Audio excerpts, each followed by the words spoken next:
Good afternoon, good evening, good morning, wherever you are in the world. Welcome to another special edition of Broken Not Shattered. It's your host Ike O, and in the house today is no one else but Nelsie. She's actually based out of Florida. Did you say, Nelsie? Or North Uh, Carolina? There you go, yes, Jackson, North Carolina. Oh, yeah, there you go. Well, welcome to the program. You're welcome to the BNS platform, which is Broken Not Shattered. Nelsie, let's go straight into it. Um, I read about your story and I felt your story had a very unique twist to it. And I want to allow you to share your story. Um, First of all, before I go into anything, I want to say thank you for your service. I know you are a Marine, and so thank you for serving this great country.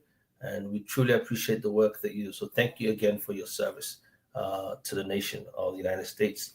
Um, a Marine going yes, through domestic violence. So all your training and all your combat experience didn't help on this one. Tell us a little bit about your story, Nelsie. yes. So I just want to say hello, everyone, for everyone that's watching. My story started while I was in the Marine Corps, while I was serving. I met my ex-husband there, and while we were in California, things just really took a turn for what I say is the worst. I started seeing a lot of abusive behaviors, and I was seeing all this as a new mother going through this. I have a child that's 3 years old.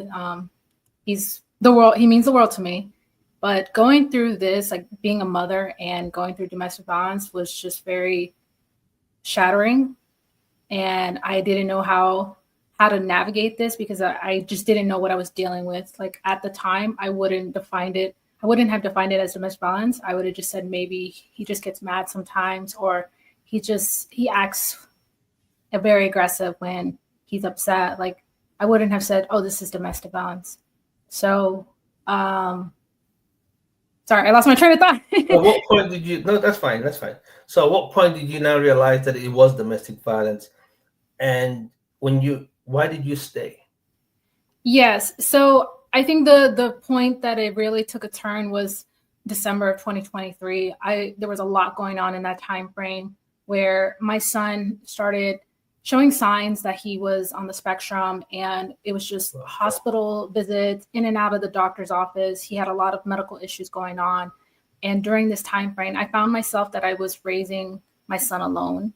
I found myself, if I tried to ask for help, my ex-husband just was dismissive. He discarded me. He was mostly emotionally and psychologically abusive, but then there was times where he was physically.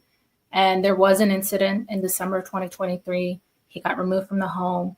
But this is when I started to look at my life and realize this is not what I want. This is not love. This is not a healthy relationship, especially for my child. And this is when I started to notice the signs of abuse even more because it kept happening. Wasn't the first time it had happened. And I just kept asking myself, like, what am I dealing with here? Like, this has got to be this has got to be abuse. This got to be something that I'm not familiar with, because he wasn't always physically abusive, but when he was, it was very scary. Um, by this point, he was making a lot of threats on my life. So that's what scared me even more, was that, I asked myself, if he, ends my life, who's going to raise my son? That was one of my biggest concerns. So ultimately, I stayed because I had no idea what I was dealing with, but I also had such a strong attachment to my ex-husband. And then I left because of my son, really, and for myself. I didn't want to raise my son in this environment. I had grew up in a family where domestic violence was such a reoccurring thing. So I didn't want to repeat a cycle. I didn't want for that cycle to continue with, my son. So, well, was this always the case when you guys initially met, or was it all lovey-dovey initially, and then all of a sudden, the birth of your son or a child kind of Mhm. brought up all these different emotions in your ex? Can you Um, just? I just want to find out why. yeah. So at the beginning, I think there was. subtle signs of abuse. There was a lot of coercive control. For those who are not familiar with coercive control, it's a psychological type of abuse. It's very manipulative. There's gaslighting involved, isolation, and you start to think that you're going crazy. And at the beginning, it was very much like this, but I didn't know that this was abuse. To me, it was just like, okay, this is weird. It feels weird, but I didn't know that this was abuse. And the first time that he was ever physical with me, I reported him for that, and he stopped physically hurting me. And I think because I reported him, he stopped utilizing physical abuse, but he went back to utilizing emotional and psychological abuse, which is more covert, and it's not something that like most people understand unless you've gone through it. You know what it's like and what it feels like. So give us an example of what it's like, because there's someone listening to you now, and they're not sure exactly. Now they hear the terms that we use: emotional abuse, psychological abuse. What exactly could you say was actually going on, or what exactly could you say is an example of such abuse? You don't have to use yourself if you don't want to, but just generally speaking, as someone who's overcome this and now become an advocate in this area, knowing your story, there's someone out there who might be listening and wondering, okay, so how do I know when she's abusing me or when he's abusing me emotionally? Because sometimes men go through the same thing, but they don't voice themselves out. And Right. I keep on telling my staff to find me a guy who's willing to speak about his story. The women are very open to it, but I know that men also go through this one way or the other. Yeah. So give us an example so we can see exactly what's going on here. Yeah. So one of the big things was isolation. When I was spending time with friends, anyone outside of him, he would get upset with me, and he would say some horrible things about my friends, and I didn't understand why he was speaking about them this way. I just didn't understand why he was upset. I would ask him, and he would avoid the question. He would deflect, and then he would say, oh, that I was the problem, that if I wasn't giving attention to all my friends, then I would have more time for him and he wouldn't be upset. So if someone is not taking accountability and responsibility for their actions and they're passing the blame to you, this is often a warning sign of an abuser, because abusers don't take responsibility. They look at everyone else as the problem and they justify what they do. And because they justify it, it makes the victim start to feel like, okay, maybe I am doing something wrong. And that's exactly how I felt. If I hung out with a friend, I felt like it was wrong. If I was with a friend and he was blowing up my phone, like calling me, texting me, I would be scared to answer because I wasn't sure what kind of reaction I was going to get. And then when you don't answer, he thinks there's something else going on outside of you just hanging out with a friend also, right? Right. He would think that I was cheating or that I was lying and that I went to go hang out with another guy when that just wasn't the case. So it felt like I wasn't allowed to have a life outside of him. Somebody else is listening to the call and this conversation now is thinking, what's wrong if your partner wants to spend a lot of time with you? You should be happy that, you want a man that wanted to spend time with you. He's saying, why do you want to spend all your time with your girlfriends when I'm the man in your life and you don't spend time with me, right? That's how someone on the outside could be sitting there wondering, okay, what's Nelsie's problem really? If she really has a man that wants to spend time with her. But that's not what you're saying, is it? Yeah. What are you saying? What I'm saying is that there's a lack of boundaries. There's a lack of respect for those boundaries. And that's what it ultimately comes down to, is that they don't honor your boundaries. They see boundaries as a lack of control for them. The more boundaries you have, the less able they are to control you and manipulate you and get you to do what they want you to do. When there aren't any boundaries, it's easier. It's easier for you to just say yes. Wow. And there's nothing wrong with saying no. No, there's not. You can say no. You have that ability and free will to say no. If you're not comfortable with doing something, you can say no, and that's okay. If they get mad about your boundaries, I would say look at that as you're doing something right. Wow. Would that be seen as a red flag then? if someone gets upset every time you put boundaries?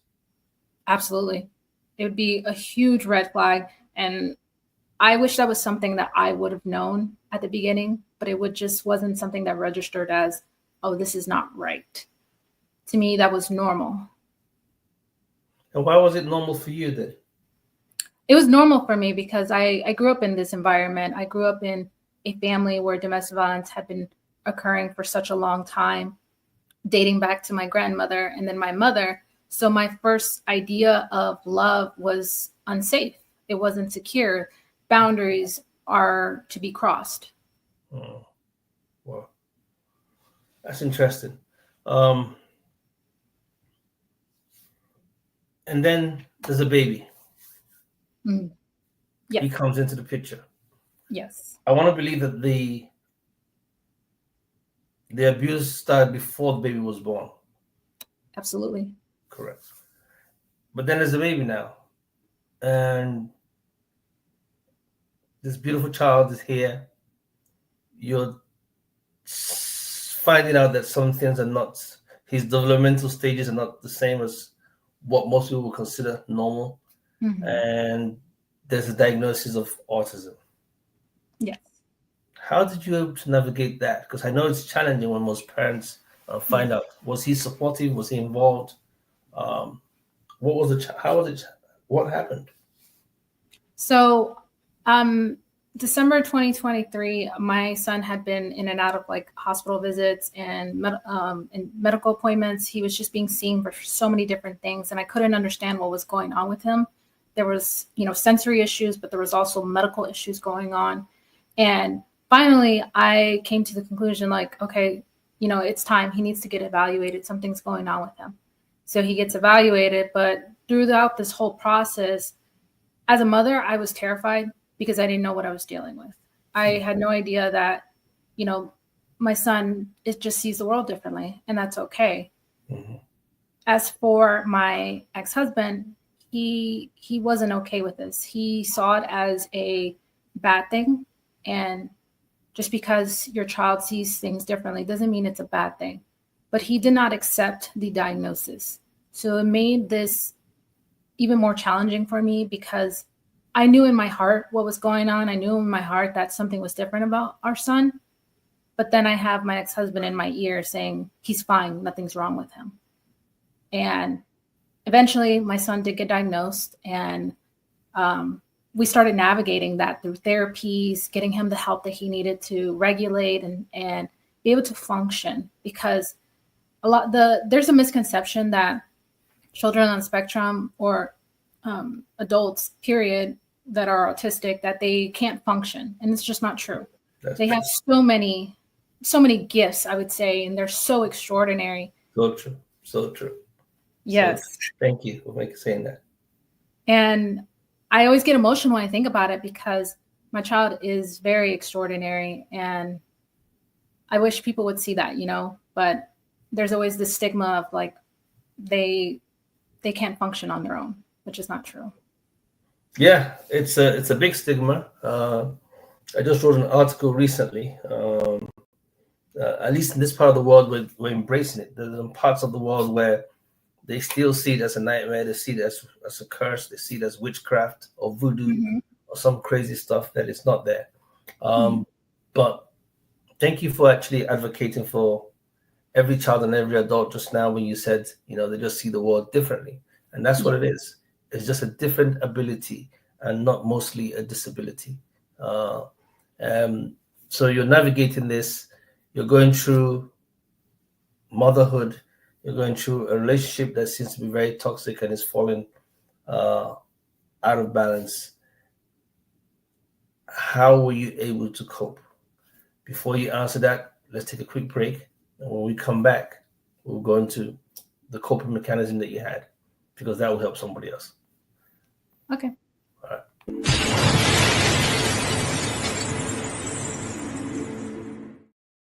And we are back on the BNS podcast. My guest today is Nelsie Lara, who's actually in North Carolina. Nelsie is a Marine. Not only is she a Marine, ex-Marine. What is it? Sorry. Marine veteran. Okay, she's a veteran. There you go. And then not only that, she is an advocate for people who are going through domestic violence because she's a survivor herself, and also a mother with a wonderful son that is on the autistic spectrum. So earlier on the show, for those who didn't catch the first part, we were talking about her challenges, and then we brought up the issue of how were you able to navigate this challenge in the relationship and now balance it as a new mother who's raising a son that has autism. What were the skills that you had to put in place?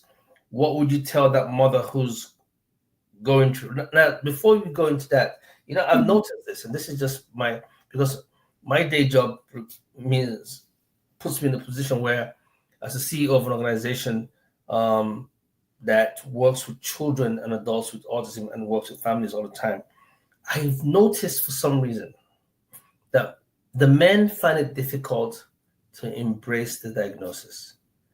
Yes. I'm still trying to figure out what is it, and I'm working day and night quietly behind the scenes to find out why is it that the men always find it so challenging to embrace that initial diagnosis.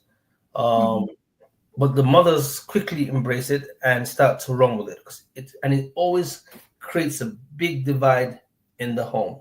Now, in your case, there's a lot more going on, but generally in a normal home, I see that pull. What is going on? How were you able to cope? And what would you tell other mothers or other families who are going through this kind of stuff on how to balance it? Yes. Share some tactical skills with us. Yes. So one of the things that I think helped me was building that support system and relying on the professionals, the community around me, because once my son got the diagnosis, I found a community of other mothers, of doctors that were neuroaffirming, other professionals, whether they were social workers or therapists that were also neuroaffirming. That helped me a lot because I was able to ask questions that, I couldn't figure out on my own. I do a lot of research. So researching was my first go-to. But then when, I got stumped, I would go to the professionals and I would ask them the questions. But I would also lean on them to give me an ear because they were there for that too. They knew how hard it was for a new mother and also new to this whole community, how to navigate this. They were able to give me tools and resources. And the more resources that flooded my emails, the better it was for me, because then I was able to navigate these resources and then pass them off to other moms who are asking me questions when I started sharing, my son's story through social media. And that was a big one. Personally, while I was going through this, journaling became like a way to let things out. I would journal a lot about my feelings and I would do a lot of self-reflection and also taking time to myself, being able to just step back and take a moment and take a breather. I practice like a lot of grounding techniques. So like breathing in and breathing out. Meditation can be very helpful. These were just things I did for myself because it did become stressful. And, doing it alone is even more stressful. Mm-hmm. Yeah. So, did you find yourself dealing with any other issues? What was the state of your mental health at this time? Were you showing signs of depression, anxiety? What was going on in your own? Yeah. What was going on in the relationship? You know what's going on with your son. How about Nelson? What were you dealing with at this time? I had been diagnosed with depression, anxiety, and PTSD. And I didn't even know that I was depressed. I felt like something was off with my body. I had been struggling with PTSD since I was a kid. So those symptoms were normal to me, but I didn't really know what it felt like to be depressed or to be anxious. All I knew was that I could feel it in my body that something was off, like I was off balanced. And this was very difficult because I didn't have any good coping techniques or mechanisms at the time. I was just like going through the motions and rolling through the punches and just telling myself, go, go, go, do not stop. But it wasn't a good thing, because once the day came to an end, then I was dealing with all these emotions and I just didn't know how to manage them. So it was internally, I was in a dark place.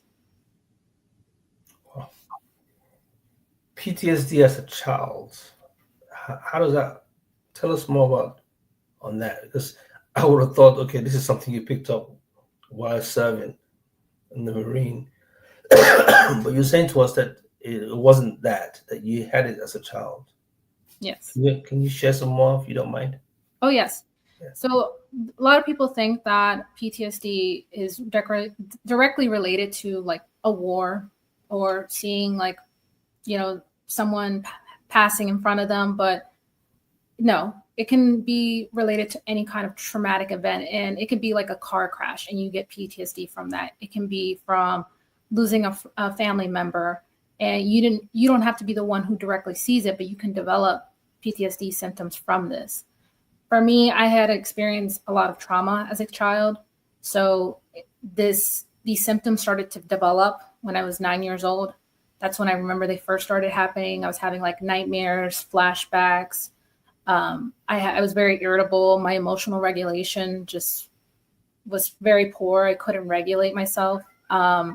And I felt these things, but I didn't know what I was dealing with until I became an adult. But as I said, like, I had this since I was a kid, so I thought it was normal. Did that play into your previous relationships growing up? Did that have an impact? Yes. Looking back now, would you say that Yes, I think to an extent it did affect my relationships, to where I was very cautious when I trusted people. I didn't give my trust very easily. And if somebody like did me wrong once, I would cut them off, because in my brain, it was, they're going to hurt me again. So we have to protect ourselves. Wow. And I became very enclosed in a shell where I didn't allow people to get too close to me sometimes. And if I did, I was still walking on, eggshells. I was still very, like, I would question their intentions. So your trust issue, you had trust issues, like they would say on the streets, right? I say, oh my God, she has trust issues. Yeah, a little bit. Yeah, I can relate to that in some ways.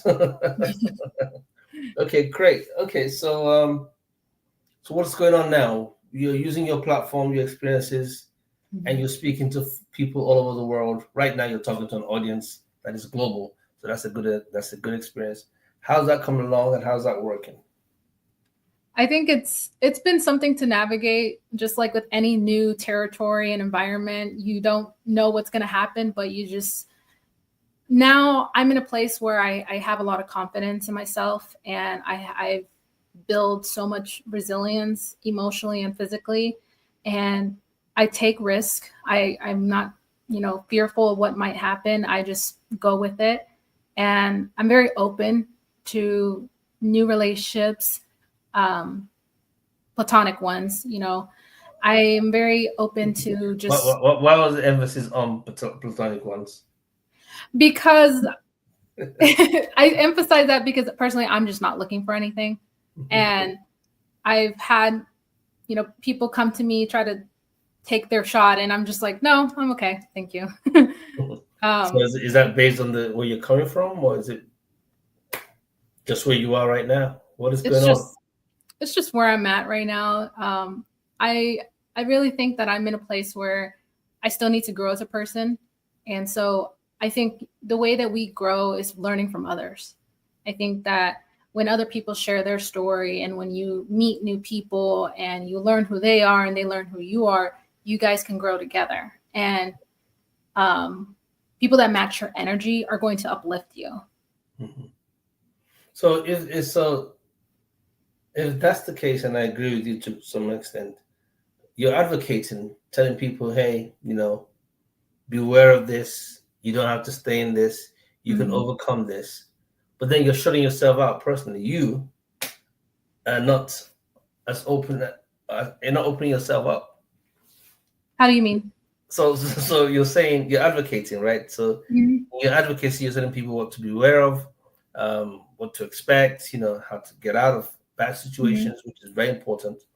But then it's almost like I'm hearing you, and I could be wrong, that you're not ready to move beyond that for now. I have moved beyond it because I wouldn't be able to advocate for it if I haven't. I think that if the fear was still running the show, I wouldn't even be able to speak about it. Okay. And I don't want people to think that because I personally am just looking to grow with other people and I'm not looking for relationships, that doesn't mean that I don't want one. I think, like anyone, we want a family. We want that picture perfect life. Okay, there you go. Okay. Yeah. I wanted to make sure that you were there, just in case Yeah. somebody's saying, I like what I'm seeing, and they're like, she said she's not open.